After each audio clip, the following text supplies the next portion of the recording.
ठीक, चलिए। तो दूसरा है the pot maker, the pot maker. ये दो चैप्टर्स यूनिट टेस्ट में आपके आएंगे, इसको पढ़ना है, इसको समझ लेना है। दूसरा है आपका साइंस का syllabus.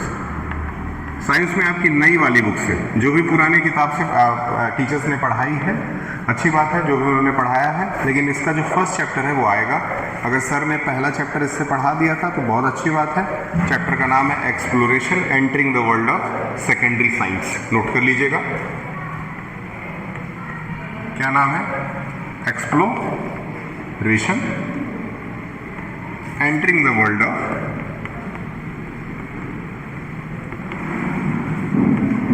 entering the world of secondary science।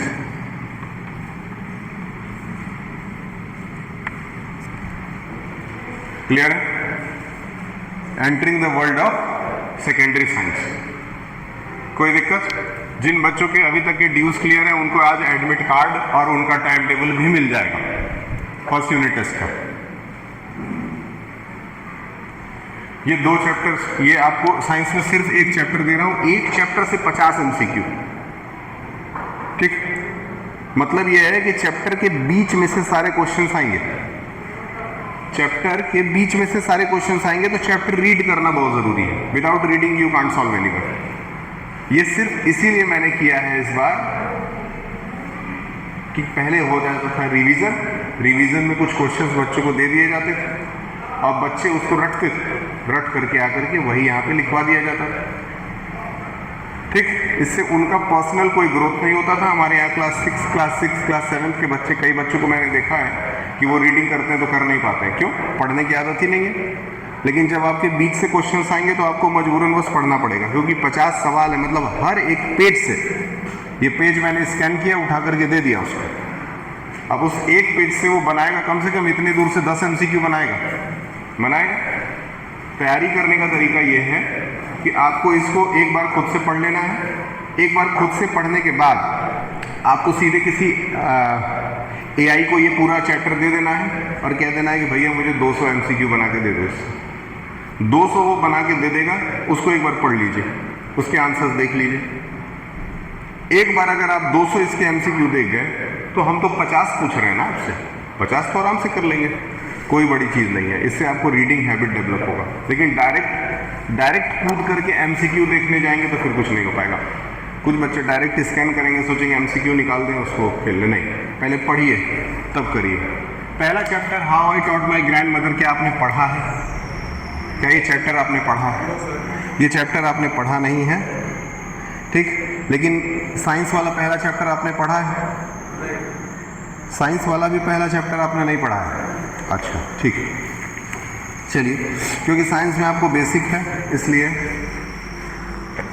Science वाला जो फर्स्ट चैप्टर है इसमें काफ़ी ज़्यादा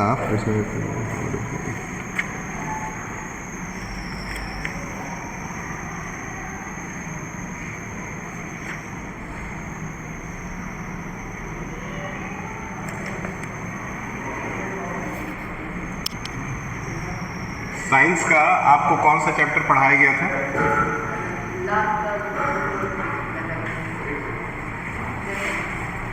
साइंस में आपको फिजिक्स में कोई चैप्टर पढ़ाया गया था ना? इसमें क्या पढ़ाया गया था? एक्सप्लोरेशन है आपके पास? आपके पास यही किताब है? इससे कौन सा चैप्टर आपको पढ़ाया गया था? हाँ, 6 पढ़ा दिया गया है ना? हाँ, 6 और 13 पढ़ा दिया गया है, पहले से ही हो चुका है वो। तो फिर मैं ये पोर्शन तब क्यों रख रहा हूँ? इसको मैं हटा के जो चैप्टर पढ़ा दिया गया उसी से आपको यूनिट टेस्ट दिलवा दे रहा हूँ। लिखवाया नहीं गया तो एमसीक्यू ही तो पूछ रहा हूँ ना, लिखवा के क्या करूँगा? समझ में आया आपको? इसीलिए इसको इरेज करिए। क्या नाम है? चैप्टर बताइए जो आपको करा दिया गया है। पहला चैप्टर बताइए।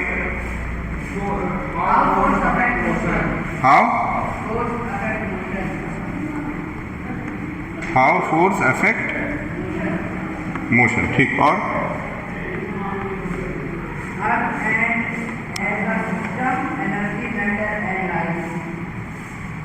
अर्थ, फिर से बोलिए, earth and as a system. ठीक, और एनर्जी, मैटर एंड लाइफ।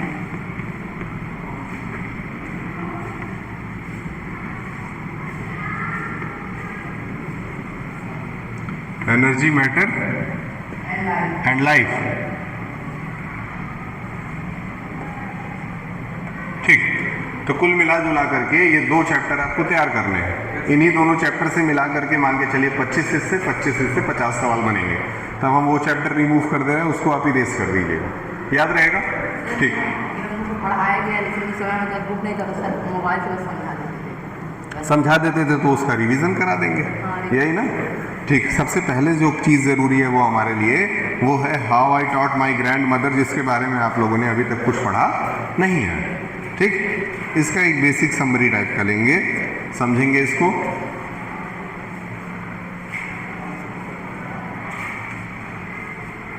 किसके किसके पास कावेरी की किताब अभी है यहाँ पे? सिर्फ आपके पास है? आपके पास किताब मंगाइए।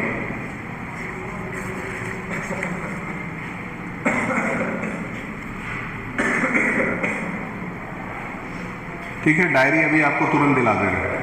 जिनका एडमिशन हो गया है उनको डायरी तुरंत दे दी जाएगी। How I taught my grandmother to read, ये पहला चैप्टर इंग्लिश का है। इस चैप्टर में बेसिकली एक गांव की ही कहानी है, जिसमें एक ऑथर है जो कि एक लड़की है, ठीक, और उसकी एक दादी है। वो अपने दादी के साथ ही रहती हैं, उसके माता पिता उसके साथ नहीं रहते। एक बेसिक समरी देने वाले हैं इस चैप्टर का, डीप में बहुत ज़्यादा नहीं जाएंगे। तो ये कहानी जब आप पहला लाइन पढ़ते हैं इस बुक का, इस चैप्टर का टाइटल पढ़ते हैं, तो how I taught my grandmother to read, मतलब मैंने अपने ग्रैंड मदर को रीड करना कैसे सिखाया। इसका सीधा मतलब है कि एक लड़की है, थोड़ी पढ़ी लिखी है, स्कूल जाती होगी, पढ़ती लिखती होगी, लेकिन उसकी ग्रैंड मदर जो है वो विलेज में रहने वाली है। गांव में रहने के कारण उनको बहुत ज़्यादा पढ़ने लिखने का अभ्यास नहीं है। अगर पढ़ने लिखने का अभ्यास नहीं है तो फिर वो नहीं पढ़ पाती होंगी। ठीक, तो इस चैप्टर में जो राइटर है वो क्या कर रही है, अपने ग्रैंड मदर को पढ़ना सिखाती है। ठीक, आपके घर में कितने लोगों के घर में ग्रैंड मदर्स है? आपकी दादी जीवित है? कितने लोगों के घर में आपकी दादी हैं अभी सुरक्षित? आपकी दादी है? आप तीनों लोगों की दादी नहीं है, आपकी है। आपने अपनी दादी को पढ़ना सिखाया? दादी गांव रहती हैं, तो दादी किताब रीड कर लेती हैं, मतलब उतना ज़्यादा पढ़ी लिखी नहीं है। तो आप कभी भी गांव जाएं तो दादी को ये किताब एटलीस्ट पढ़ना सिखाइए। यही इस चैप्टर का बेसिक है। ठीक, कहने का मतलब ये, इस चैप्टर में ये बताता है कि चाहे आपकी एज कितनी भी हो गई हो, लेकिन आप हर एज में पढ़ लिख सकते हैं। जैसे कि ये ग्रैंड मदर हो करके, क्योंकि इसको इंटरेस्ट था, इनको इच्छा थी पढ़ने की, ये पढ़ना चाहती थी, इस वजह से इनको क्या कर दिया गया, इनकी क्या कहेंगे, इनको जो पोती है वो उनको पढ़ना सिखा रही है। चलिए अब इस चैप्टर को पढ़ते हैं। चैप्टर स्टार्ट हो रहा है यहाँ से, कह रहा है when I was a girl of about 12 I used to stay in a village in the north Karnataka. यहीं से पहला एमसीक्यू बनाएगा ये पहला एमसीक्यू यहीं से बनाएगा। अंडरलाइन कर लिए, जहाँ जहाँ से टिक मरवाएंगे किताब में वहाँ वहाँ से एमसीक्यू बनेगा। देखिए कहाँ की रहने वाली है भैया लड़की? नॉर्थ कर्नाटका। और कितने साल की है? 2 एमसीक्यू बन गया पहले लाइन से, टिक कर लीजिए। यही फायदा है रीडिंग का, हर लाइन से आपको कुछ ना कुछ सवाल बनता चला जाएगा। ठीक है, विथ माई ग्रैंड पेरेंट्स के साथ रहती है ये। आगे बढ़ रहा है। Those days the transport system was not good, so we used to get morning paper only in the afternoon. ठीक, ट्रांसपोर्ट सिस्टम अच्छा नहीं था। अभी हमारे यहाँ पेपर वाला जो है वो सुबह 6 बजे आता है, 7 बजे आ जाता होगा ज़्यादा से ज़्यादा। क्यों 7 बजे तक आ जाता है कि नहीं पेपर वाला? हाँ 7 बजे तक आ जाता है। इनके यहाँ जो है दोपहर तक पहुँचता था। सुबह निकलता होगा लेकर के अपना, आराम से बहुत दूरी तय करनी पड़ती होगी उसको।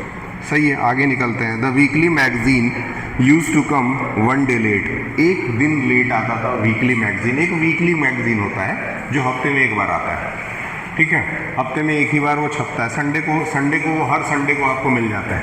बेसिकली जो IAS PCS के लिए जो तैयारी करते हैं बच्चे, वो इस वीकली मैगजीन से पढ़ाई करते हैं। आगे बढ़ते हैं। All of us would wait eagerly for the bus which used to come with the parents weekly magazine and the post. At that time Triveni was a very popular writer in the Kannada language. टिक करिए, एक MCQ यहाँ से बन रहा है। क्या है? त्रिवेणी, है ना। लिखा है कि उस समय त्रिवेणी एक बहुत पॉपुलर राइटर हुआ करते थे कन्नड़ लैंग्वेज। किस लैंग्वेज के? कन्नड़ लैंग्वेज के त्रिवेणी जो है वो बहुत फेमस। मतलब आपको हम अभी तक 3 सवाल दे चुके हैं, 3 क्वेश्चन। आगे बढ़ते हैं। She was a wonderful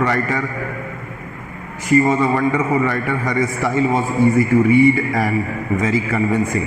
Her stories usually dealt with complex physiological problem. यहाँ से एक MCQ बन रहा है, फिजियोलॉजिकल प्रॉब्लम, मतलब ये ज़्यादातर फिजियोलॉजिकल प्रॉब्लम्स को सॉल्व करती थी, मनोवैज्ञानिक वाली जो समस्याएं होती हैं उसको, ठीक है। Problem in the lifes of ordinary peoples.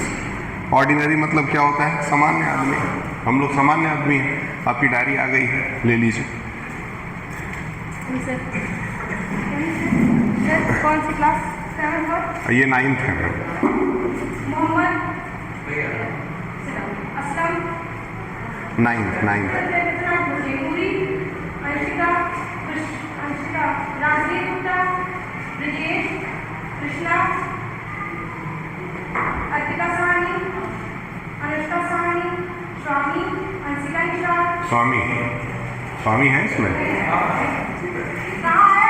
आए नहीं है। अंशिका निषाद, आरव है।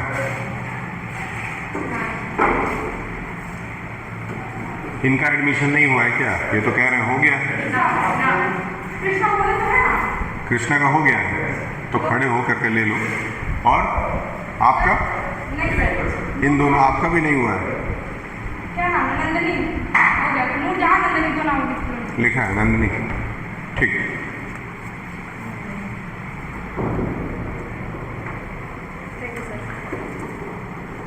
ठीक है, एडमिशन करा के अपनी डायरी ले लीजिए और डायरी में ही अब ये नोट करेंगे। उसमें बहुत सारी चीज़ें हैं, धीरे धीरे आपको समझ में आ जाएंगी। डायरी खोल के देखिए।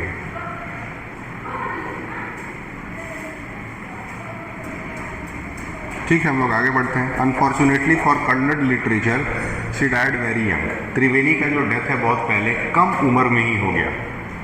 त्रिवेणी कन्नड़ की सबसे अच्छी राइटर हुआ करती थी, लेकिन उनका जो डेथ है वो बहुत कम एज में हो गया। ठीक, तो एक MCQ मैं बनाया आपके लिए कि त्रिवेणी किस टाइप के स्टोरीज लिखती थी? फिजियोलॉजिकल। ठीक, एक MCQ मैंने आपके लिए बनाया कि ये लड़की कहाँ की रहने वाली है? Very good. कितने साल की है? क्लियर है। राइटर का नाम क्या है? Very good. कौन से भाषा में लिखती है? हो गया 5 MCQ। मतलब अब इतने दूर में अगर ये सवाल पूछेगा तो यही पूछेगा, और क्या पूछेगा। तो ऐसे रीड करने से तैयार होता जाएगा। अब आपके लिए यूनिट टेस्ट 1 और यूनिट टेस्ट 2 मैंने बहुत आसान बना दिया है, और इसलिए आसान बना दिया है और साथ में उसको मैंने आपके फ्यूचर से कनेक्ट करने की कोशिश की है, क्योंकि आपका फ्यूचर में जितने भी ओलंपियाड और एग्ज़ाम्स होंगे वो सब OMR पे ही होते हैं। अभी से आप OMR शीट को टाइम से सॉल्व करने की कोशिश करिए। एक कंपटीशन भी कराया गया था जिसमें से ये बच्ची और आप दोनों लोगों ने हिस्सा लिया था। उसमें आपने क्यों नहीं लिया था? ये लिए थे, ठीक है। AI ओलंपियाड होने जा रहा है स्कूल में, इसीलिए मैं सारा डेस्क बेंच वगैरह ये सब कलर करवा दिया। AI ओलंपियाड ये अगस्त के एंड में होगा। उसमें सिर्फ AI के ऊपर ही MCQ पूछे जाएंगे, सिर्फ AI के ऊपर, AI सब्जेक्ट के ऊपर, और उसका भी एंट्री फीस मात्र 100 रुपये है। ठीक, उसमें स्कूल के और बाहर के बच्चे रजिस्टर होंगे। तो आज से ही उसकी तैयारी शुरू कर दीजिए, और स्कूल के बच्चों को तो लेना ही लेना है। मात्र 100 रुपीज़ में, 100 रुपीज़ मेरे ख्याल से अभी चेक किया जाए तो हो सकता है आप लोगों के पास हो, उतना तो आजकल लड़कों के पास लड़कियों के पास होता है। तो मतलब आप अपने खुद के पैसे से आप अपना एग्ज़ाम दे सकते हैं। और इस बार जो 3 बच्चों ने एग्जामिनेशन क्वालिफाई किया उसमें से फर्स्ट प्राइज़ जो था वो 2100 रुपये था, 1100 रुपये था और 501 रुपये था। ये तीनों प्राइज़ जो है वो चेक के माध्यम से उन बच्चों को, उनका फ़ोटो भी मैं रिलीज़ करा दिया था, जो जिनका आया था।